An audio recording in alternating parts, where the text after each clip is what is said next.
سفید زیرہ بے خوابی دور کرنے میں کارآمد۔ زیرے کو مسالہ جات میں خاص مقام حاصل ہے، لیکن بہت کم افراد جانتے ہیں کہ یہ کئی طبی فوائد کا حامل بھی ہے۔ زیرے کی تاریخ 5000 سال پرانی ہے۔ 6 صدی عیسوی میں تو ایران میں محصولات کا لین دین زیرہ بھرے تھیلوں کے ذریعے ہوتا تھا۔ کہا جاتا ہے کہ ایرانی بادشاہ خسرو نے اپنی اہلیہ یعنی ملکہ کو محصولات کا 10% حصہ زیورات کی خریداری کے لیے دیا۔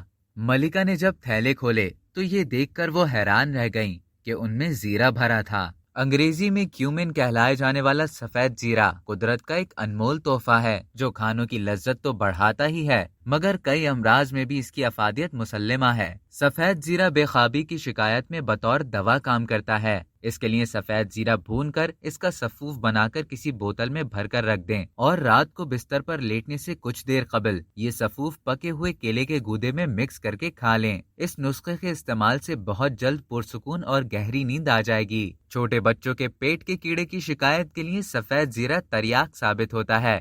تو یہ تھی سفید زیرہ کی تاریخ اور اس کے فوائد۔ اب تک کے لیے اتنا ہی۔ مزید اسی طرح کی معلومات حاصل کرنے کے لیے ڈیلی چنک کو سبسکرائب کریں اور بیل آئیکن پر کلک کریں تاکہ تازہ ترین ویڈیوز کا نوٹیفیکیشن آپ کو بر وقت موصول ہو۔